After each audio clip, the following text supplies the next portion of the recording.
Emmanuel mission channel ഒരുക്കുന്ന Zion സഞ്ചാരി എന്ന പ്രോഗ്രാമിലേക്ക് എല്ലാ മാന്യ പ്രേക്ഷകർക്കും ഹാർദവമായ സ്വാഗതം. ഇന്ന് നമ്മോടൊപ്പം എത്തിയിരിക്കുന്ന അതിഥി ഈ കാലഘട്ടത്തിൽ ശക്തമായി തെരുവോരങ്ങളിൽ കൺവെൻഷൻ വേദികളിൽ പ്രയോജനപ്പെടുന്ന പാസ്റ്റർ ഷമീർ കൊല്ലം അവരുകളാണ് നമ്മുടെ ആദ്യത്തെ എപ്പിസോഡിൽ പങ്കെടുക്കുന്നത്. അദ്ദേഹത്തെ ഹാർദവമായി ഞാൻ സ്വാഗതം ചെയ്യുന്നു. ഈ വിശ്വാസ പാതയിലേക്ക് താൻ എത്തുവാനുണ്ടായ സാഹചര്യം നമുക്കെല്ലാം അറിയാലോ. സോഷ്യൽ മീഡിയയിലും കൺവെൻഷൻ സ്റ്റേജിലുമൊക്കെ ശക്തമായി പ്രസംഗിക്കുന്ന ഒരു പ്രഭാഷകനാണ്.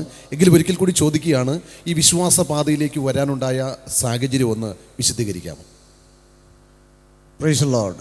ദൈവനാമത്തിന് മഹത്വം ഉണ്ടാകട്ടെ. ഇമ്മാനുവേൽ മിഷൻ ചാനലിൻ്റെ ഏറ്റവും പുതിയ പ്രോഗ്രാമായിരിക്കുന്ന സിയോൺ സഞ്ചാരി എന്ന അനുഗ്രഹീതമായ ഈ പ്രോഗ്രാമിൽ ആദ്യത്തെ സഞ്ചാരിയായി വരുവാൻ അവസരം ലഭിച്ചതിൽ ഞാൻ ദൈവത്തെ സ്തുതിക്കുന്നു. ഈ പ്രോഗ്രാം അനുഗ്രഹീതമായി മുന്നോട്ട് പോകട്ടെ. അനേക സഞ്ചാരികൾ ഈ വേദിയിൽ വന്നിരിക്കുവാൻ ദൈവം അവസരങ്ങൾ ഒരുക്കട്ടെ എന്നും ആശംസിക്കുന്നു. വിശ്വാസ ജീവിതത്തിലേക്ക് ഞാൻ കടന്നു വരുന്നത് 2002 ദാറ്റ് മീൻസ് ഏകദേശം ഒരു 24 വർഷത്തോളമാകുന്നു ഇന്ന് വിശ്വാസ ജീവിതത്തിലേക്ക് കടന്നു വന്നിട്ട്. അനുഭവ സാക്ഷ്യത്തെ നമുക്ക് ഏതായാലും ഈ ഒരു എപ്പിസോഡിൽ പങ്കുവയ്ക്കുവാനായിട്ട് സാധിക്കില്ല. മാത്രമല്ല അത് സോഷ്യൽ മീഡിയ കാണുന്ന എല്ലാവർക്കും അറിയാം. ദൈവകൃപയാൽ 2002 കർത്താവിനെ രക്ഷിതാവും കർത്താവുമായി സ്വീകരിച്ച് വിശ്വാസ ജീവിതത്തിലേക്ക് കടന്നു വന്ന് ഈ കഴിഞ്ഞ ദീർഘമായ 24 വർഷത്തോളം ദൈവകൃപയാൽ വിശ്വാസ ജീവിതത്തിലും ശുശ്രൂഷ ജീവിതത്തിലും നിലനിൽപ്പാൻ ദൈവം സഹായിക്കുന്നു. ഞാനൊരു കാര്യം ചോദിക്കട്ടെ. കർത്താവിൻ്റെ ദാസന് ഒരു അനുഗ്രഹിക്കപ്പെട്ട കൺവെൻഷൻ പ്രസംഗികനാണ്. പക്ഷേ അതിലുപരി തെരുവോരങ്ങളിൽ പ്രസംഗം നടത്താനാണ് താങ്കൾ ഇഷ്ടപ്പെടുന്നത്. എന്താണ് അതിന് കാരണം? ഈ തെരുവോരങ്ങളിൽ എന്ന് പറയുമ്പോൾ ഈ പരസ്യോഗത്തിന് കൂടുതൽ ഇഷ്ടം തോന്നാനുള്ളൊരു കാരണം, ഞാൻ വിശ്വാസത്തിൽ വന്ന ആദ്യ കാലങ്ങളിൽ പാട്ട് പാടാനായിട്ടാണ്. എനിക്ക് പാട്ടിനോട് വലിയ ഇഷ്ടമായിരുന്നു. അപ്പോൾ പാട്ട് പാടാനായിട്ടാണ് ഈ ദേവദാസന്മാരോടെ ഒപ്പം കൂടിയത്. അപ്പോൾ ആ കാലങ്ങളിൽ മാർഷലിൻ ജെ മൊറൈസ് എന്ന് പറയുന്ന ഒരച്ഛൻ, അദ്ദേഹം ഇന്ന് അമേരിക്കയിലുണ്ട്. അദ്ദേഹം റോമൻ കത്തോലിക്ക പശ്ചാത്തലത്തിൽ നിന്ന് പുരോഹിതനായിരുന്ന ആൾ വിശ്വാസത്തിലേക്ക് വന്നതാണ്. അപ്പോൾ അദ്ദേഹത്തിൻ്റെ കൂടെ കോഴഞ്ചേരിയിൽ കുറച്ച് കാലം താമസിക്കാനുള്ളൊരു അവസരം ഉണ്ടായി. അപ്പോൾ അദ്ദേഹത്തിന് മോചനയാത്ര എന്ന പേരിൽ ഒരു പരസ്യോഗം ഉണ്ടായിരുന്നു. മോചനയാത്ര, അങ്ങനെ ഒരു പരസ്യോഗം ഉണ്ടായിരുന്നു. അപ്പോൾ ആ പരസ്യോഗത്തിൽ പാട്ട് പാടാൻ വേണ്ടിയിട്ടാണ് ഞാൻ വാസ്തവത്തിൽ പോയി തുടങ്ങിയത്. പക്ഷേ ആ കവലയിലെ പരസ്യോഗങ്ങളും അതിനോട് ബന്ധപ്പെട്ട ആളുകൾ കർത്താവിങ്കിലേക്ക് വരുന്നതുമായ ആ അനുഭവങ്ങൾ വലിയ ആവേശമുണ്ടാക്കി. അപ്പോൾ പരസ്യോഗത്തെക്കുറിച്ചുള്ളൊരു വിത്ത് അവിടെയാണ് വീഴുന്നത്. ആ വിത്ത് വീണെങ്കിലും പിന്നീട് നമ്മുടെ തിരുവട്ടാർ കൃഷ്ണൻകുട്ടി സാറിനെ പോലെയുള്ളവരുടെ പ്രസംഗങ്ങൾ കൂടുതൽ ആവേശം കൊള്ളിച്ചു. ഒന്നുകൂടി പറഞ്ഞാൽ, കവലയിൽ ഒരു ദൈവദാസൻ പ്രസംഗിക്കുമ്പോൾ ആരുമില്ലാതിരിക്കുകയും പിന്നീട് വഴി പോകുന്നവരൊക്കെ നിന്ന് അതൊരാൾക്കൂട്ടമായി മാറുകയും ചെയ്യുന്നൊരു കാഴ്ച ഞാൻ കണ്ടിട്ടുള്ളത് തിരുവട്ടാർ കൃഷ്ണൻകുട്ടി സാറിൻ്റെ പ്രസംഗത്തിലാണ്. അപ്പോൾ അത് കുറച്ചുകൂടി ആവേശം കൊള്ളിച്ചു. അങ്ങനെയാണ് ഈ പരസ്യോഗത്തിലേക്ക് വരുവാനുള്ള ഒരു താല്പര്യം ഉണ്ടാകുന്നത്. എന്നാൽ ഇന്നിപ്പം നമ്മൾ 7ാമത് കേരള യാത്ര നടത്തിയിട്ടിരിക്കുകയാണ്. ഇപ്പോൾ കൃപയാൽ ഇന്നലെ അത് അവസാനിച്ചു. അപ്പം ഇന്ന് ഹർത്താലായതുകൊണ്ട് ഇന്ന് നടന്നില്ല, ഇന്നലെ അത് അവസാനിച്ചു.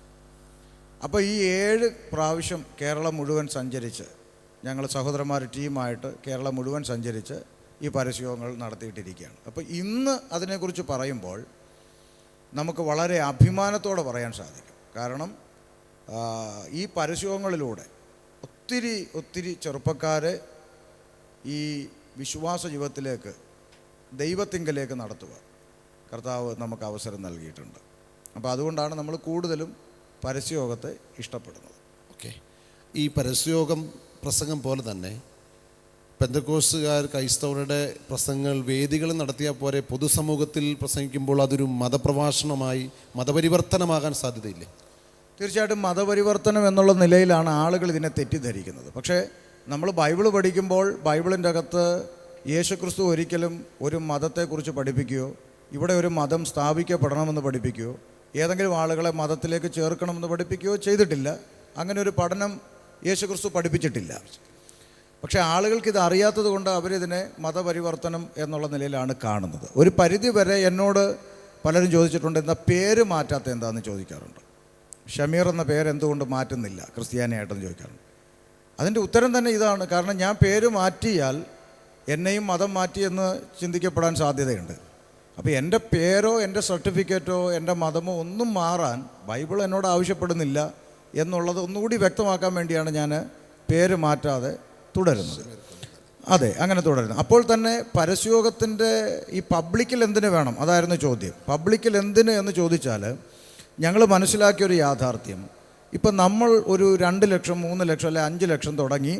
ഇപ്പം നമ്മുടെയൊക്കെ ക്രൂസൈഡിന് ഏതാണ്ട് 2 കോടിയുടെ വില വരെ ഇപ്പോൾ ഉണ്ട്, നമുക്കറിയാമല്ലോ. അപ്പോൾ ഈ പറയപ്പെട്ട വലിയ ക്രൂസൈഡുകളിൽ ഒന്നും വന്നിരിക്കാൻ സാധ്യതയില്ലാത്ത ആളുകൾ, ദാറ്റ് മീൻസ് പെന്തക്കോസ്തരല്ലാത്ത വിശ്വാസികളല്ലാത്ത ആളുകൾ, ചിലപ്പോൾ 1-2 പേര് അല്ലെങ്കിൽ ഒരു 10 പേര് വന്നിരുന്നാൽ ദൈവത്തിന് സ്തോത്രം. പക്ഷേ ഇരിക്കാൻ സാധ്യതയില്ലാത്ത ആളുകളിലേക്കാണ് നമ്മൾ സുവിശേഷവുമായി അങ്ങോട്ട് ചെല്ലുന്നത്. അവരിയ്ക്കുന്നിടത്ത്, അത് വീടാണെങ്കിൽ വീട്, റോഡാണെങ്കിൽ റോഡ്, കടയാണെങ്കിൽ കട, അപ്പം അവരിയ്ക്കുന്നിടത്ത് പോയി അവരെ കേൾപ്പിക്കുന്ന ഒന്നാണ് പരസ്യയോഗങ്ങളെന്ന് പറയുന്നത്. അപ്പോൾ അതിന് കൂടുതൽ പ്രാധാന്യമുണ്ട്. പിന്നെ കർത്താവിൻ്റെ കൽപ്പന അങ്ങനെയാണ്. നിങ്ങൾ ഒരു പന്തൽ കെട്ടിയിട്ട് താല്പര്യമുള്ളവർ വേണേ വന്നിരുന്ന് രക്ഷിക്കപ്പെട്ടോ എന്ന് പറയാനല്ല കർത്താവിൻ്റെ കൽപ്പന. നിങ്ങൾ പുറപ്പെട്ടു പോയി സകല സൃഷ്ടിയോട് അങ്ങോട്ട് പോയി പറയാനാണ് കർത്താവിൻ്റെ കൽപ്പന. നമ്മുടെ പിതാക്കന്മാരത് വളരെ കൃത്യമായി ഉത്തരവാദിത്വത്തോടു കൂടി ചെയ്തതുകൊണ്ടുകൂടിയാണ് ഇന്ന് നമ്മൾ ഒരു പന്തലിൻ്റെ അകത്തിരുന്ന് ആരാധിക്കാനുള്ള സാഹചര്യം ഉണ്ടാകും. അപ്പോൾ സുവിശേഷം ക്രൈസ്തവർ മാത്രമല്ല പുറത്തുള്ളവരും കൂടെ കേൾക്കാൻ വേണ്ടിയാണ് ഈ പരസ്യം. കേൾക്കണം, തീർച്ചയായിട്ടും കേൾക്കണം. കാരണം സുവിശേഷം എന്ന് പറയുന്നത് ഒറ്റ വാക്കി പറഞ്ഞാൽ പാപമോചന സന്ദേശമാണ്. സുവിശേഷം എപ്പോൾ ഒരു ഭൗതിക കാര്യങ്ങൾക്കുള്ള നിലയിലേക്ക് വ്യാഖ്യാനിക്കപ്പെട്ടുവോ അവിടെയാണ് അപകടം. ഭൗതിക നിലയിൽ എന്തെങ്കിലും കിട്ടുന്ന ഒന്നാണ് സുവിശേഷം എന്ന് പൊതുസമൂഹം മനസ്സിലാക്കാൻ തുടങ്ങിയാൽ അത് അപകടമാണ്. അങ്ങനെ മനസ്സിലാക്കുന്നത് കൊണ്ടാണ് നമ്മുടെ ശശികല ടീച്ചറെ പോലുള്ള ആളുകൾ പറയുന്നത് ഇവരെന്തെങ്കിലും കൊടുത്ത് മാറ്റുന്നു എന്ന്. വാസ്തവത്തിൽ അങ്ങനെ ഒരു ചിത്രം നമ്മൾ പൊതുസമൂഹത്തിന് കൊടുക്കാതിരിക്കുക. കാരണം സുവിശേഷം നൽകുന്നത് പാപമോചനമാണ്. പാപമോചനം എല്ലാ മതത്തിലുള്ളവർക്കും ആവശ്യമാണ്. അവരത് തേടി നടക്കുന്നുണ്ട്. ഹൈന്ദവ സഹോദരങ്ങളെ പഠിച്ചാൽ അവർ മോക്ഷത്തിനായി തേടി നടക്കുന്നുണ്ട്, മലകൾ കയറുന്നുണ്ട്, നേർച്ച കാഴ്ചകൾ ഇതെല്ലാം ചെയ്യുന്നുണ്ട്. ഇസ്ലാമികളെക്കുറിച്ച് പഠിച്ചാൽ അവർ മക്കയിൽ പോയി ഒന്ന് ഹജ്ജ് ചെയ്യണം എന്നുള്ള അവരുടെ സ്വപ്നമാണ്. അപ്പം അതും മോക്ഷത്തിനായിട്ട് അവർ ചിന്തിക്കുന്നത്. അപ്പോൾ എല്ലാ മനുഷ്യൻ്റെ ഉള്ളിൽ ആശിക്കുന്ന ഒന്നാണ് മോക്ഷം. അപ്പോൾ അത് സുവിശേഷം കൊടുക്കുന്നു എന്നുള്ളതാണ് നമുക്ക് പൊതുസമൂഹത്തിനോട് പറയാനുള്ളത്. ഞാനൊരു കാര്യം കൂടെ ചോദിച്ചോട്ടെ. ഈ സുവിശേഷം കവലകളിൽ പ്രസംഗം നടത്തുന്നുണ്ട്, അത് ബൈബിൾ വിശ്വസിക്കുന്ന എല്ലാവരും ചെയ്യണമോ അതോ പെന്തക്കോസ്തുകാർക്ക് മാത്രം മതിയോ? മറ്റൊരു കാര്യം കൂടെ, ഈ കവലപ്രസംഗങ്ങൾ നടത്തുന്നത് പെന്തക്കോസ്ത് ബ്രദറൻ സമൂഹം മാത്രമേ ഉള്ളൂ. അപ്പോൾ ബൈബിൾ വിശ്വസിക്കുന്ന മറ്റ് CSI, മർത്തോമ, അങ്ങനെ ക്രൈസ്തവ അവരാരും ചെയ്യുന്നില്ല, ഈ പെന്തക്കോസ്തുകാർ മാത്രമേ ചെയ്യുന്നുള്ളൂ. അതെന്തുകൊണ്ട് എന്ന് പറഞ്ഞാൽ ഇത് ആരുടെ ഉത്തരവാദിത്വം എന്നുള്ളതാണ് ചോദ്യം. ആരുടെ ഉത്തരവാദിത്വം എന്ന ചോദ്യത്തിൻ്റെ ഉത്തരം ഇത് രക്ഷിക്കപ്പെട്ടവൻ്റെ ഉത്തരവാദിത്വമാണ്. രക്ഷിക്കപ്പെടുക എന്ന് പറയുന്ന ആ വലിയൊരു പ്രോസസ്സ്, അതായത് വീണ്ടും ജനനം പ്രാപിക്കുക, ബോൺ അഗെയിൻ എന്ന് നമ്മൾ പറയുന്നത്. അപ്പോൾ രക്ഷിക്കപ്പെട്ട എല്ലാവരുടെ മേലുള്ള ഉത്തരവാദിത്വമാണ് രക്ഷിച്ച കർത്താവിനെ കുറിച്ച് മറ്റൊരാളോട് പറയുക. അതൊരു പാസ്റ്ററുടെ മാത്രം ഉത്തരവാദിത്വമല്ല. എവിടേക്കോ ആരൊക്കെയോ അങ്ങനെ ധരിച്ചു വെച്ചിട്ടുണ്ട്, ഇത് ഞങ്ങളെപ്പോലെ കുറച്ച് പേര് മാത്രം ചെയ്യേണ്ട കാര്യമാണെന്ന്. അങ്ങനല്ല, എല്ലാവരുടെയും രക്ഷിക്കപ്പെട്ട എല്ലാവരുടെയും ഉത്തരവാദിത്വമാണ് സുവിശേഷം അറിയിക്കുക. പക്ഷെ പുറത്തുപോയി പറയുക എന്നുള്ളതൊരു നിയോഗമാണ്. അതിന് ദൈവകൃപ, അതിനായി ഓരോ ശുശ്രൂഷയ്ക്കായി ദൈവം വേർതിരിച്ച ശുശ്രൂഷകളുണ്ടല്ലോ. നമ്മൾ വേദപുസ്തകത്തിൽ അങ്ങനെ കാണുന്നുണ്ട്. ചിലരെ ദൈവം ഇങ്ങനെയും ചിലരെ അങ്ങനെയും ശുശ്രൂഷയ്ക്കായി വേർതിരിച്ചിട്ടുണ്ട്. അപ്പം ആ ദൈവം നൽകിയ കൃപയ്ക്കനുസരിച്ച് ഓരോരുത്തർ പറയുന്നു എന്നുള്ളതേ ഉള്ളൂ. എല്ലാവരും ഒരേപോലെ സംസാരിക്കണമെന്ന് ശഠിച്ചാൽ നടക്കില്ല. എന്നെപ്പോലെ തന്നെ എല്ലാവരും സംസാരിക്കണം, അയാളെപ്പോലെ തന്നെ ഞാൻ സംസാരിക്കണമെന്ന് പറഞ്ഞാൽ നടക്കില്ല. പക്ഷേ എൻ്റെ ചോദ്യം, പെന്റിക്കോസ്റ്റൽ പാസ്റ്റേഴ്സും അങ്ങനെയുള്ള കവലപ്രസംഗക്കാരും മാത്രമാണോ ചെയ്യേണ്ടത്? അച്ഛന്മാരും മറ്റുള്ള CSIയിലെ അച്ഛന്മാരും ഒക്കെ എന്തുകൊണ്ട് അത് ചെയ്യുന്നില്ല? അവരാദ്യം രക്ഷയിലേക്കാണ് വരേണ്ടത്. അവർ രക്ഷിക്കപ്പെട്ട അനുഭവത്തിലല്ല തുടരുന്നത്. ഇത് പറയുമ്പോൾ പെട്ടെന്ന് ആളുകൾക്ക് ചിലപ്പോൾ ദേഷ്യം വരാൻ സാധ്യത. അവർ പറഞ്ഞു ഞങ്ങളും ക്രിസ്ത്യാനികളാണ്, ഞങ്ങൾ ഈ സമൂഹത്തിന് ഇതുപോലെ മതപരിവർത്തനമോ ശബ്ദമലിനീകരണമോ ഞങ്ങളും ചെയ്യുന്നില്ല. ബിക്കോസ് അവർക്ക് ഈ രക്ഷയുടെ അനുഭവം തന്നെ ഇല്ല. ഇപ്പം രക്ഷിക്കപ്പെടുക എന്ന് പറഞ്ഞാൽ അതിൻ്റെ അർത്ഥം ഇവർ രക്ഷിക്കപ്പെട്ടില്ലെങ്കിൽ ഇവിടുത്തെ മർത്തോമാക്കാരും കത്തോലിക്കരും യാക്കോബക്കാരും CSIക്കാരൊക്കെ മോശക്കാരാണെന്നോ പെന്തക്കോസ്തുകാരും മിടുക്കന്മാരാണെന്നൊരർത്ഥമില്ല. രക്ഷിക്കപ്പെടുക എന്ന് പറയുന്നത് ആ തലമേ അല്ല. നല്ല ആളുകൾ ഒരു പക്ഷേ പുറത്തുണ്ട്, ഇപ്പം നമ്മൾ വേദപുസ്തകത്തിൽ നിന്ന് അതിനൊരു തെളിവെടുക്കാം. കൊർന്നോല്യോസ് എന്ന് പറയുന്ന മനുഷ്യനെ കാണുന്നുണ്ട് അപ്പോസ്തല പ്രവൃത്തി 10-ാം അധ്യായത്തിൽ. അവനെക്കുറിച്ച് നാട്ടുകാർ പറഞ്ഞ സാക്ഷ്യമല്ല, പരിശുദ്ധാത്മാവ് എഴുതി വെച്ച സാക്ഷ്യം പറയുന്നത് അവൻ ഭക്തൻ, കുടുംബമായി ദൈവത്തെ ഭയപ്പെടുന്നവൻ, പുണ്യപ്രവൃത്തി ദാനധർമ്മം ചെയ്യുന്നവൻ, എപ്പോഴും പ്രാർത്ഥിക്കുന്നവൻ. ഇനി ഒരു ക്വാളിറ്റിയും കൂടെ പറയുന്നുണ്ട്. അവൻ 9-ാം മണി നേരത്ത് പ്രാർത്ഥിക്കുമ്പോൾ ഒരു ദൂതൻ അടുക്കൽ വരുന്നത് സ്പഷ്ടമായി കണ്ടു. ദാറ്റ് മീൻസ് ദർശനം കണ്ടു. അപ്പോൾ 5 ക്വാളിറ്റി: ഭക്തൻ, ദൈവഭയമുള്ളവൻ, പുണ്യപ്രവൃത്തി ചെയ്യുന്നവൻ, എപ്പോഴും പ്രാർത്ഥിക്കുന്നവൻ, ദർശനം കാണുന്നവൻ. ഈ 5 ക്വാളിറ്റി ഉണ്ട്. ഒരുപക്ഷെ നമുക്ക് പോലും ഇല്ലാത്ത ക്വാളിറ്റി എന്ന് നമുക്ക് വേണേൽ പറയാം. എപ്പോഴും പ്രാർത്ഥിക്കുന്നു, നമ്മളൊന്നും ചെയ്യുന്നില്ല. അപ്പോൾ അത്രയും വലിയ ക്വാളിറ്റി ഉള്ള ആളിൻ്റെ അടുക്കൽ ദൂതൻ വന്ന് എന്താ പറയുന്നത്? നീ യോപ്പയിലേക്ക് ആളയച്ച് പത്രോസ് എന്ന് പറയുന്ന ഉപദേശിയെ വീട്ടിലോട്ട് വിളിപ്പിക്കണമെന്നാണ്. അപ്പോൾ ഈ കൊർന്നോല്യോസിന് പട്ടാളക്കാരനാണ്. അദ്ദേഹത്തിന് ചോദിക്കാം, ഞാൻ ഭക്തനല്ലേ? യെസ്. ദൈവത്തെ ഭയപ്പെടുന്നില്ലേ? യെസ്. കുടുംബമായിട്ട് പുണ്യപ്രവൃത്തി ചെയ്യുന്നു. ഓക്കെ. എപ്പോഴും പ്രാർത്ഥിക്കുന്നു. പോരാത്തതിന് ദൂതൻ അടുക്കൽ വന്ന ദർശനം കണ്ടു. ഇനി പറഞ്ഞ മറുപടി എന്താ? കൊർന്നോല്യോസ്, നിൻ്റെ പ്രാർത്ഥനയും നിൻ്റെ പുണ്യപ്രവൃത്തികളും സ്വർഗത്തിലെത്തിയെന്നാ, ദൈവത്തിൻ്റെ മുമ്പിലെത്തിയെന്നാ. ഇത്രയും കാര്യം നടന്നു. ഇനി എന്തിനാ പണ്ടങ്ങാണ്ട് മീൻ പിടിച്ചുകൊണ്ട് നടന്ന ആളിപ്പം വെള്ള ചുബ്ബായിട്ടുകൊണ്ട് നടക്കുന്നു എന്ന് നമ്മുടെ ഭാഷയിൽ പറയാം. അയാൾ പണ്ട് മീൻ പിടുത്തമായിരുന്നല്ലോ അയാൾക്ക്. അയാളൊക്കെ എൻ്റെ വീട്ടിൽ വിളിക്കേണ്ട ആവശ്യം എന്താ എന്ന് വേണേൽ ചോദിച്ചൂടെ? ചോദിക്കാം. കാരണം ഇത്രയും ക്വാളിറ്റി ഇരിക്കുകയാണ് കയ്യിൽ. പക്ഷെ അവിടുത്തെ ആത്യന്തികമായി വിളിപ്പിക്കാൻ പറഞ്ഞിട്ട് ഉദ്ദേശം എന്താ? ഇത്രയും നന്മയുള്ള നിൻ്റെ പ്രാർത്ഥനയും നിൻ്റെ പുണ്യപ്രവൃത്തിയും സ്വർഗത്തിലെത്തി. പക്ഷെ ഒരു പ്രശ്നമുണ്ട്, നീ അവിടെ എത്തത്തില്ല. അപ്പം ദൈവത്തിൻ്റെ ആത്യന്തികമായ ഇഷ്ടം എന്താ? നീ അവിടെ എത്തണം. അപ്പം നമുക്ക് ചുറ്റും നല്ല മനസ്സുള്ള മർത്തോമക്കാരുണ്ട്, കത്തോലിക്കരുണ്ട്, യാക്കോബക്കാരുണ്ട്, ഓർത്തഡോക്സ് ഉണ്ട്. ഒരു സഹായം ചോദിച്ചാൽ എടുത്തു കൊടുക്കുന്നവർ, നന്മയുള്ള ഹൃദയം. അപ്പോൾ ഇത്രയും നന്മയുള്ള മനസ്സുകളൊന്നും എവിടെ പോകരുത്? നരകത്തിൽ പോകരുത്. ദൈവത്തിൻ്റെ സ്നേഹമാണ് അവരിലേക്ക് നമ്മൾ രക്ഷയുടെ ദൂതുമായി കടന്നു ചെല്ലുന്നത്. ഇത് അവർ മനസ്സിലാക്കണം. അപ്പോൾ ആ രക്ഷയിലേക്ക് അവർ വന്നാൽ ഇത് അവരുടെ ഉത്തരവാദിത്വമായി മാറും സുവിശേഷം അറിയിക്കേണ്ടത്. അതുകൊണ്ടാണ് ഇന്നലെ വരെ പെന്തക്കോസ്തുകാരനെ കളിയാക്കി നടന്ന, ചീത്ത വിളിച്ച് നടന്ന ഒരു ക്രിസ്ത്യാനി, ഒരു ഓർത്തഡോക്സുകാരനോ യാക്കോബക്കാരനോ പെന്തക്കോസ്റ്റിലേക്ക് വന്നു കഴിയുമ്പോൾ പിന്നെ നമ്മളെക്കാൾ അധികം തീക്ഷ്ണമായിട്ട് ഇത് പറഞ്ഞുകൊണ്ട് നടക്കുന്നത്. അപ്പം ഈ അനുഭവത്തിലേക്ക് പ്രവേശിക്കുക എന്നുള്ളതാണ് ഇമ്പോർട്ടൻ്റ്. ഓക്കെ. പാസ്റ്റർ പറഞ്ഞു മറ്റ് ഉള്ളവർ ഇത് പ്രചരിപ്പിക്കാത്തതും പ്രസംഗിക്കാത്തതിൻ്റെ കാരണം അവർ രക്ഷിക്കപ്പെടുന്നില്ല. പക്ഷേ ഈ സുവിശേഷം കേട്ട് നൂറുകണക്കിന് ആൾക്കാർ രക്ഷയുടെ അനുഭവത്തിലേക്ക് വരുന്നു. അവർ പല സഭകളിൽ അംഗത്വമാകുന്നു. പിന്നീട് പുതിയ പുതിയ സഭകളും പുതിയ ന്യൂ ജനറേഷനും ഒക്കെ വളർന്നു വരുമ്പോൾ ഇതിനകത്ത് ഈ ഉപദേശത്തെ പലപ്പോഴും പാസ്റ്റർ ഹണ്ണിക്കുകയും അതിനെ വിമർശിക്കുകയും ചെയ്യുന്നതായിട്ട് ഞാൻ യൂട്യൂബ് ചാനലുകളിൽ കാണാറുണ്ട്. പൊതുവെ വിമർശകൻ എന്നാണ് പാസ്റ്ററെ അറിയപ്പെടുന്നത്. അപ്പോൾ ഇങ്ങനെ രക്ഷിക്കപ്പെട്ടു വരുന്നവരെ വിമർശിച്ചത് കൊണ്ട് അവർക്ക് ദോഷമായി ബാധിക്കത്തില്ല? അതൊന്ന് വിശദീകരിക്കാം. അതായത് നമ്മൾ ഈ വിമർശനത്തെക്കുറിച്ച് പറയുമ്പം നമ്മളെപ്പോഴും ഈ പൊതുസമൂഹം കൂടെ മനസ്സിലാക്കേണ്ട ഒരു കാര്യം, നമ്മൾ ഈ വിമർശിക്കുന്നത് ഒരിക്കലും വ്യക്തികളെ അല്ല. വ്യക്തികളെ വിമർശിക്കാനായിട്ട് എന്നെ ഏൽപ്പിച്ചിട്ടുണ്ടോ എന്ന് ചോദിച്ചാൽ ഞാൻ പറയും എനിക്കറിയില്ല, എന്നെ ഏൽപ്പിച്ചിട്ടില്ല. കാരണം ഒരാളുടെ ജീവിതത്തിലെ കുറവ് കണ്ടുപിടിച്ച് ടോർച്ചടിച്ച് പുറകെ നടക്കുക, അവൻ എങ്ങോട്ട് പോയി, അവൻ ആരുടെ കൂടെ പോയി, ഇതൊന്നും നമ്മുടെ ജോലിയല്ല. അതൊക്കെ ദൈവം നോക്കേണ്ട കാര്യങ്ങളാണ്. നമ്മൾ എന്തിനെ വിമർശിക്കുന്നു? തെറ്റായ ഉപദേശം പഠിപ്പിക്കുന്നവനെ നമ്മൾ വിമർശിക്കേണ്ടി വരുന്നു. അത് ഒന്നുകൂടി ഞാൻ ഒന്ന് വ്യക്തമാക്കാം. വ്യഭിചാരം ചെയ്യുന്നവൻ തന്നെത്താൻ നശിക്കുന്നു. അവൻ തൻ്റെ ശരീരത്തിന് വിരോധമായി പാപം ചെയ്യുന്നു, അവൻ തന്നെത്താൻ നശിക്കുന്നു. പക്ഷെ ദുരുപദേശം പ്രസംഗിക്കുന്നവൻ അത് കേൾക്കുന്നൊരു സമൂഹത്തെ നശിപ്പിക്കും. ഈ വ്യഭിചാരം ചെയ്തവൻ ഒരു പക്ഷേ മാനസാന്തരം ഉണ്ടായി നിലവിളിച്ച്, അപ്പ പറ്റിപ്പോയപ്പ ഞാൻ ഇനി ആവർത്തിക്കത്തില്ലെന്ന് പറഞ്ഞ് നെടുമ്പാട് വീണ് നിലവിളിച്ചാൽ ദൈവം അവനോട് ക്ഷമിച്ചേക്കാം. തീർച്ചയായും നാളെ അവനെ ദൈവം ഉപയോഗിച്ചേക്കാം, മേ ബി, നമുക്കറിയില്ല. ദൈവം ക്ഷമിച്ചേക്കാം. പക്ഷേ ദുരുപദേശം പ്രസംഗിക്കുന്ന ഒരുത്തൻ ഒരു കാലയളവ് മുഴുവൻ ഒരു കൂട്ടം ആളുകളെ തെറ്റ് പഠിപ്പിച്ച് വെച്ചിട്ട് ഇവൻ ഒരിക്കൽ പറയാണ്, സോറി കർത്താവേ, എനിക്ക് തെറ്റിപ്പോയി, ഞാൻ പഠിപ്പിച്ചത് തെറ്റായിരുന്നു എന്ന് പറഞ്ഞാൽ അവൻ രക്ഷപ്പെട്ടെന്ന് വരാം. പക്ഷെ ആ ഒരു സമൂഹം മുഴുവൻ നാശത്തിലേക്ക് പോയി. അതിന് കൃത്യമായ ഉദാഹരണം നമ്മുടെ മുമ്പിലുണ്ട്. പക്ഷേ ഞാൻ ആരുടെയും പേര് ഈ മീറ്റിങ്ങിൽ പറയാനായിട്ട് ആശിക്കുന്നില്ല. അങ്ങനെ തിരുത്തി ഞാൻ പഠിപ്പിച്ചത് തെറ്റിപ്പോയി എന്ന് പരസ്യമായി പറഞ്ഞ പ്രസംഗർ നമ്മുടെ ഇടയിലുണ്ട്. അപ്പം നമ്മൾ ആശയത്തെ, ഇവർ പഠിപ്പിക്കുന്ന ആശയത്തെയാണ് നമ്മൾ എന്ത് ചെയ്യുന്നത്? എതിർക്കുന്നത്. ഞാൻ ചോദിക്കട്ടെ, ഈ വിമർശനം നടത്തിയിട്ട് അതിനെന്തെങ്കിലും ഗുണമുണ്ടായിട്ടുണ്ടോ? ഒത്തിരി പേര് ഇതിലേക്ക് തിരിച്ചു വന്നു, പ്രയോജനമുണ്ടായെന്ന് പാസ്റ്ററോട് പറഞ്ഞിട്ടുണ്ടോ? ഈ വിമർശനം കൊണ്ട് ആർക്ക് പ്രയോജനം? അതാണ് ഒരു ക്വസ്റ്റ്യൻ. ആർക്ക് പ്രയോജനം എന്ന് ചോദിച്ചാൽ എപ്പോഴും നമ്മൾ ഈ വിമർശിക്കുന്നത് ഈ ദുരുപദേശം പ്രസംഗിക്കുന്ന പ്രസംഗകരെ നന്നാക്കാനല്ല. അത് ഒന്ന് വ്യക്തമായി പൊതുസമൂഹം മനസ്സിലാക്കണം.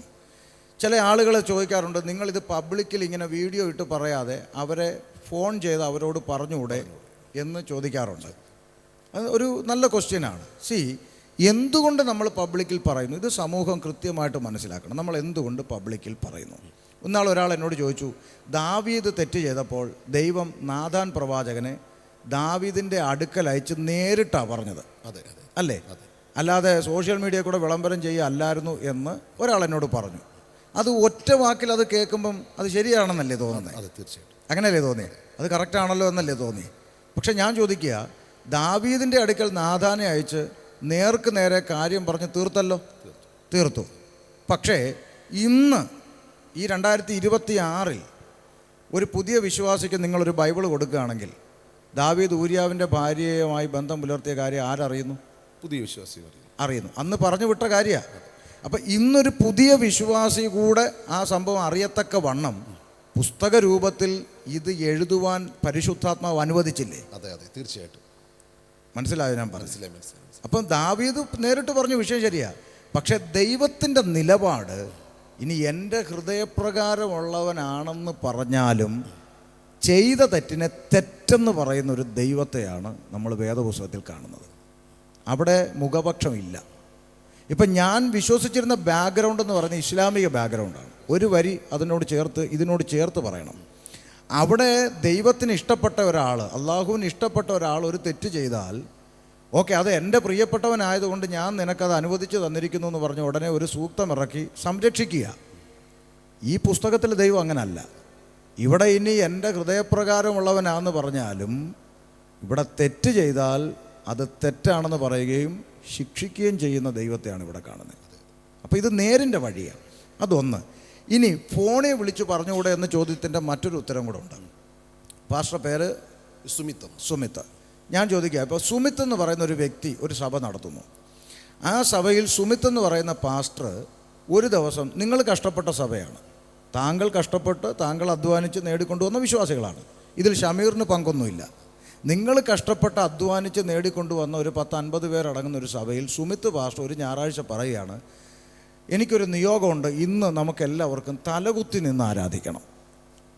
നിങ്ങൾക്ക് നിയോഗമുണ്ടെന്ന് നിങ്ങൾ പറയുന്നു, നിങ്ങൾ തലകുത്തി നിന്ന് ആ സഭയിൽ എല്ലാവരും ആരാധിച്ചു എന്നിരിക്കട്ടെ, ഉദാഹരണം. ഇത് ചോദ്യം ചെയ്യാൻ ഷമീറിന് റൈറ്റില്ല. ഷമീർ എന്തിനാണ് ഇത് ചോദ്യം ചെയ്യുന്നത്? നിങ്ങൾ നേടിയ അവിശ്വാസികളെ നിങ്ങൾ തലകുത്തി നിന്നോ നിങ്ങൾ എങ്ങനെയോ ആരാധിച്ചോട്ടെ, അത് ഷമീറിൻ്റെ വിഷയമല്ല, റൈറ്റ്? ഞാനതിൽ ഇടപെടേണ്ട കാര്യമില്ല. പക്ഷേ ഇത് നിങ്ങൾ ലൈവായിട്ട് പുറത്തു വിടുമ്പോൾ, ഇത് നിങ്ങളുടെ സഭയിൽ നിങ്ങൾ നിങ്ങളുടെ വിശ്വാസം ചെയ്ത കാര്യമാണ് ഞാൻ ചോദിക്കണ്ട. ഇത് നിങ്ങൾ ലൈവായിട്ട് അങ്ങ് പുറത്തു വിടുകയും ഇത് ഇവിടുത്തെ ഓർത്തഡോക്സുകാരും യാക്കോബക്കാരും മർത്തോമക്കാരും എല്ലാം കൂടെ എടുത്തിട്ടിട്ട് പെന്തിക്കോസുകാർക്ക് വട്ട് കയറി ഇവന്മാർ തലകുത്തി നിന്ന് ആരാധിക്കുന്നു എന്ന് പറയുമ്പോൾ ഞാനും ഒരു പെന്തക്കോസ്തുകാരനാണ്, ഞാനും അതിലേക്ക് ഉൾപ്പെടുകയാണ്. അപ്പോൾ ഈ പെന്തക്കോസുകാരല്ല ഇങ്ങനെയാന്ന് പറഞ്ഞു ഒരു സമൂഹത്തെ മുഴുവൻ അഡ്രസ്സ് ചെയ്ത് ഇവരലക്കുന്ന കാണുമ്പോൾ നമ്മൾ മറുപടി പറയാൻ ബാധ്യസ്ഥരാകും. അപ്പോൾ നമ്മൾ രംഗത്ത് വന്നിട്ട് പറയും, ഈ തലകുത്തി നിന്ന് ആരാധിക്കുന്ന വട്ടന്മാരുമായിട്ട് ഞങ്ങൾക്കൊരു ബന്ധവും ഇല്ലയെന്ന് നമ്മൾ പറയേണ്ടി വരും. ഇതാണ് പലപ്പോഴും നമ്മൾ പബ്ലിക്കിൽ വിമർശിക്കുന്നത്. ഇവരെന്തിനിത് പൊതുസമൂഹത്തിൻ്റെ മുമ്പിൽ ലൈവ് വിട്ട് ഈ പുസ്തകത്തെ കോമാളിയാക്കുന്നു? ഇവർക്ക് എന്ത് വേണമെങ്കിലും അവരുടെ പേഴ്സണൽ അവരുടെ സഭയിലാകരുതോ? തീർച്ചയായും. എന്തിനാണിത് പൊതുസമൂഹത്തിൻ്റെ മുമ്പിൽ കൊണ്ടുവച്ച് സമൂഹത്തിൻ്റെ മുമ്പിൽ ക്രിസ്തുവിനെ അപഹാസ്യമാക്കുന്ന രീതിയിലുള്ള കാര്യങ്ങൾ വരുമ്പോഴാണ് നമ്മൾ പ്രതികരിക്കേണ്ടതായ സാഹചര്യം വരുന്നത്. ഞാൻ ചോദിക്കട്ടെ പാസ്റ്ററെ, ഈ സഭയിലെ പാസ്റ്റേഴ്സ് ഇത് പഠിപ്പിച്ചെങ്കിൽ പ്രയോജനമല്ലേ? നിങ്ങളെപ്പോലുള്ളവർ വിമർശിക്കാതെ ഈ പാസ്റ്റേഴ്സും കൂടെ സഭകളിൽ ഇത് പഠിപ്പിക്കുകയാണെങ്കിൽ ഒത്തിരി മാറ്റം ഉണ്ടാകില്ലേ? ഇവിടെ തെറ്റിപ്പോകുന്നത് ബലഹീന വിശ്വാസികളാണ്. ഒരാൾ രക്ഷയിലേക്ക് വരുമ്പോൾ ആദ്യം തന്നെ അയാൾ ബൈബിളിൻ്റെ എല്ലാ കാര്യങ്ങളും പഠിച്ച് തികഞ്ഞിട്ടല്ല വരുന്നത്. അദ്ദേഹം ഒരു ബലഹീന വിശ്വാസി എന്ന് ബൈബിൾ തന്നെ പറയുന്നുണ്ട്. അപ്പോൾ ഈ ബലഹീന വിശ്വാസിയായ ഒരാൾ വരുമ്പോൾ ഇത് ഏതാണ് ശരി ഏതാണ് തെറ്റെന്ന് ഒരു പരിധിവരെ പഠിച്ചെടുക്കാൻ ഒരു സമയമുണ്ടാകും. ആ സമയത്തിനുള്ളിൽ ഈ ചെന്ന് പെടുന്ന കൈ റോങ് ആണെങ്കിൽ ഇവൻ കഠിനപ്പെട്ടു പോകും. പെന്തക്കോസുകാരെല്ലാം കള്ളന്മാരാണെന്ന് പറഞ്ഞുകൊണ്ട് അവൻ എന്ത് ചെയ്യും? അവൻ അവൻ്റെ വഴിക്ക് പോകും. പിന്നെ പിന്നെ എൻ്റെ അനുഭവത്തിൽ ഞാൻ മനസ്സിലാക്കിയതിൽ നിന്നൊരു കാര്യം കൂടെ പറഞ്ഞാൽ, ഒരു അവിശ്വാസിയെ നമുക്ക് വിശ്വാസത്തിലേക്ക് കൊണ്ടുവരാൻ കുറച്ചുകൂടി എളുപ്പമാണ്.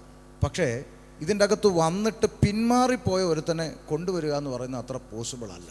കാരണം അവൻ കഠിനപ്പെട്ടു പോയവനാണ്.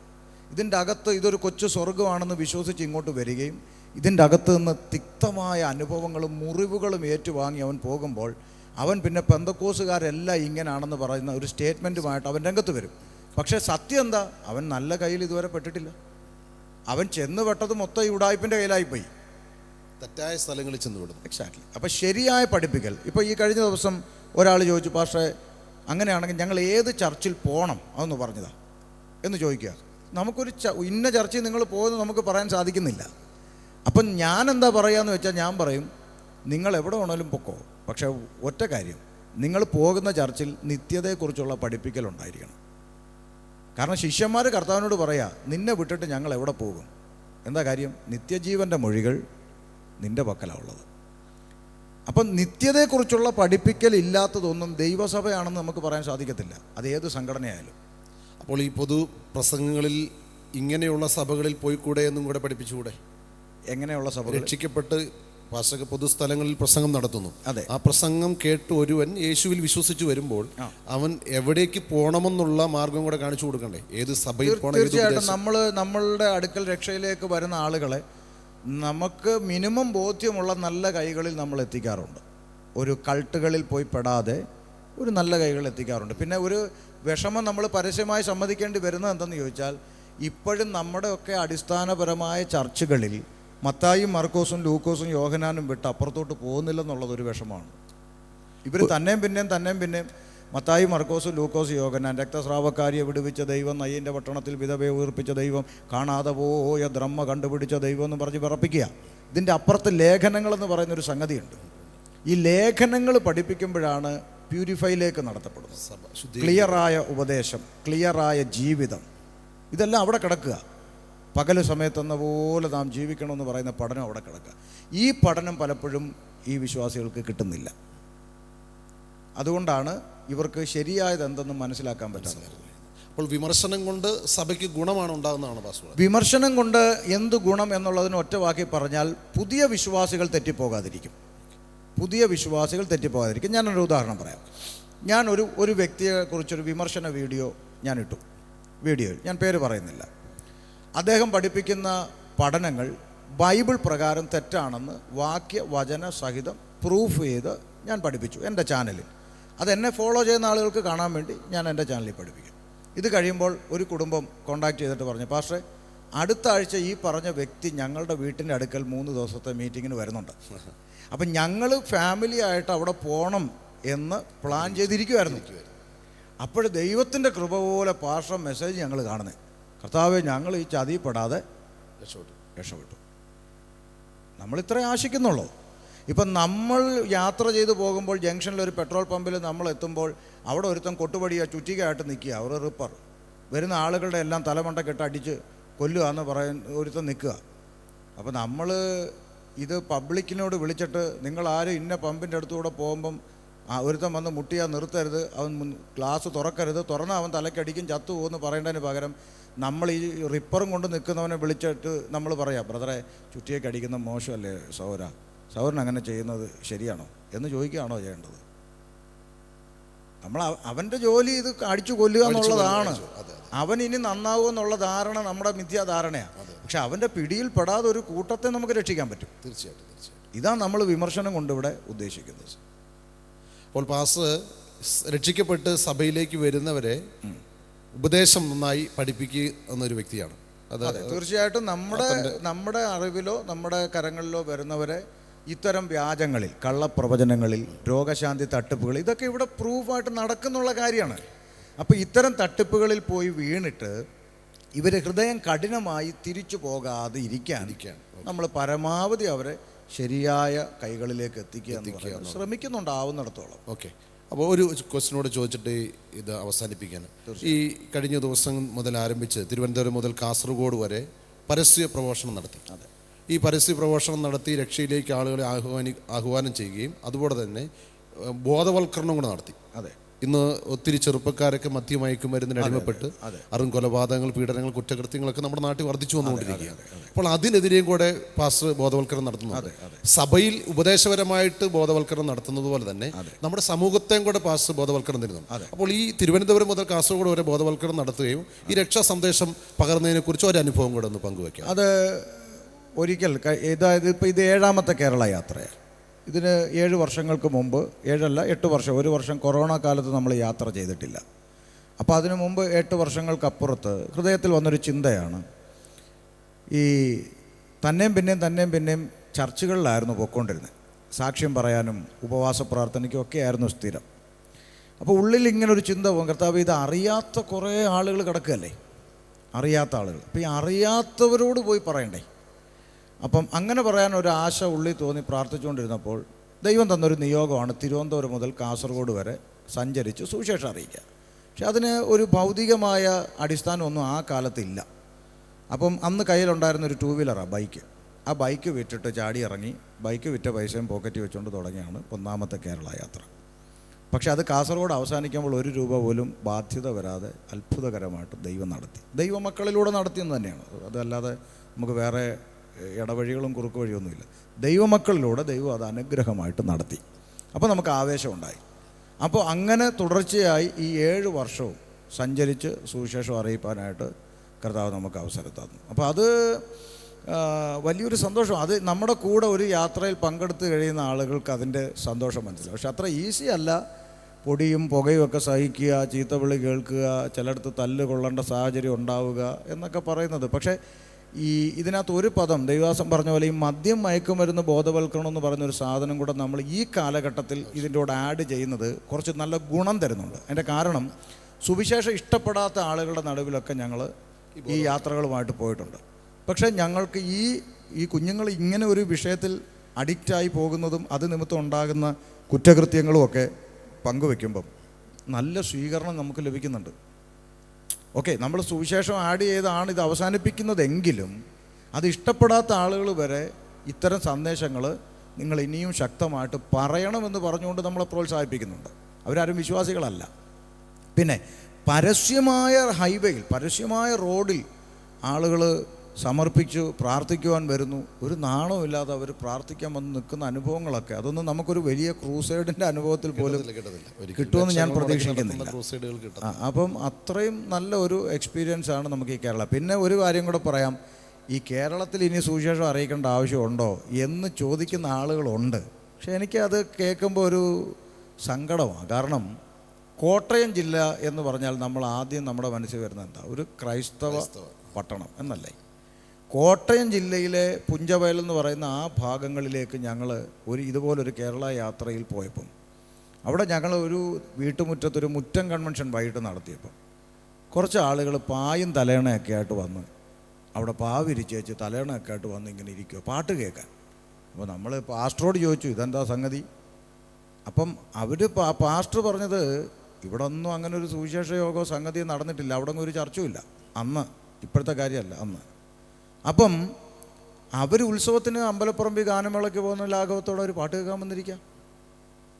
അപ്പം അത് നമുക്കൊരു വ്യത്യസ്ത അനുഭവമാണ്. ഇതുപോലെ തീരദേശത്തിൻ്റെ മേഖല ഇന്നും ഒരു ചർച്ചില്ലാത്ത, ഒരു പയനിയർ വർക്ക് പോലും ഇല്ലാത്ത എത്ര ഏരിയ ഞങ്ങൾ കാണിച്ചു തരാം. കാസർഗോഡ് ഞങ്ങൾ ഒരു യാത്രയിൽ ചെന്നപ്പോൾ പാട്ട് പോലും ഇടാൻ പറ്റത്തില്ല, കാരണം ഇവിടെ നിങ്ങളുടെ ആളുകൾ ഇവിടെ ഇല്ല, ഞങ്ങൾക്ക് വേണ്ട എന്ന് പറഞ്ഞിട്ട് നമ്മളെ ഓടിച്ചു വിട്ട സ്ഥലങ്ങളുണ്ട്. അപ്പോൾ ഈ കേരളത്തിൽ ഇന്നും സുവിശേഷം എന്താണെന്നറിയാത്ത ആളുകളുണ്ട് എന്നുള്ളത് കൂടെ ഈ പറയുന്ന ചേട്ടന്മാരെ അറിയണം. അത്രേ ഉള്ളൂ. അപ്പോൾ ഇന്ന് നമ്മോടൊപ്പം ഉണ്ടായിരുന്നത് കർത്താവദാസൻ ഷമീർ കൊല്ലമാണ്. സഭകളിലേക്ക് രക്ഷിക്കപ്പെട്ടു വരുന്നവരെ ശക്തമായ ഉപദേശം പഠിപ്പിക്കുക മാത്രമല്ല പൊതു ഇടങ്ങളിൽ നിന്നുകൊണ്ട് ശക്തമായി സുവിശേഷ പ്രസംഗം നടത്തുകയും ബോധവൽക്കരണം നടത്തുകയും ചെയ്തൊരു കർത്താവിൻ്റെ ദാസനാണ്. ദൈവം ധാരാളമായിട്ട് തന്നെ അനുഗ്രഹിക്കട്ടെ. ഇനിയും അനേക വേദികളിലും അനേക പൊതുസ്ഥലങ്ങളിലും തന്നെയും തൻ്റെ ടീമിനെയും ഉപയോഗിക്കട്ടെ. ഞങ്ങളുടെ ഇൻ്റർവ്യൂവിൽ പങ്കെടുത്തതിന് ഞങ്ങളുടെ പ്രത്യേകമായ സ്നേഹം, നന്ദി അറിയിക്കുന്നു. Thank you. ഇമ്മാനുവേൽ മിഷൻ ചാനലിനോട് പ്രത്യേകാൽ സിയോൻ സഞ്ചാരി എന്ന് പറയുന്ന ഈ ഒരു ആത്മീയ പ്രോഗ്രാമിൻ്റെ ആദ്യത്തെ സഞ്ചാരിയാകാൻ എനിക്ക് അവസരം കിട്ടിയതിൽ ഞാനും ദൈവത്തെ സ്തുതിക്കുന്നു. ഈ സഞ്ചാരപഥം കർത്താവിൻ്റെ വരവ് വരെയും ശക്തമായി തുടരട്ടെ. നല്ല പോരാളികളായ സഞ്ചാരികളെ ഈ സീറ്റിൽ ഇരുത്തുവാനുള്ള അവസരം ദൈവം ഈ ഇമ്മാനുവൽ മിഷൻ ടീമിനും തരട്ടെ എന്ന് ഞാനും പ്രാർത്ഥിക്കുന്നു, ആശംസിക്കുന്നു. ദൈവം നമ്മെ അനുഗ്രഹിക്കും. സിയോൻ സഞ്ചാരിയുടെ മറ്റൊരു എപ്പിസോഡിൽ നമുക്ക് ഒരുമിക്കാം. അതുവരെ ഗോഡ് ബ്ലസ് യു.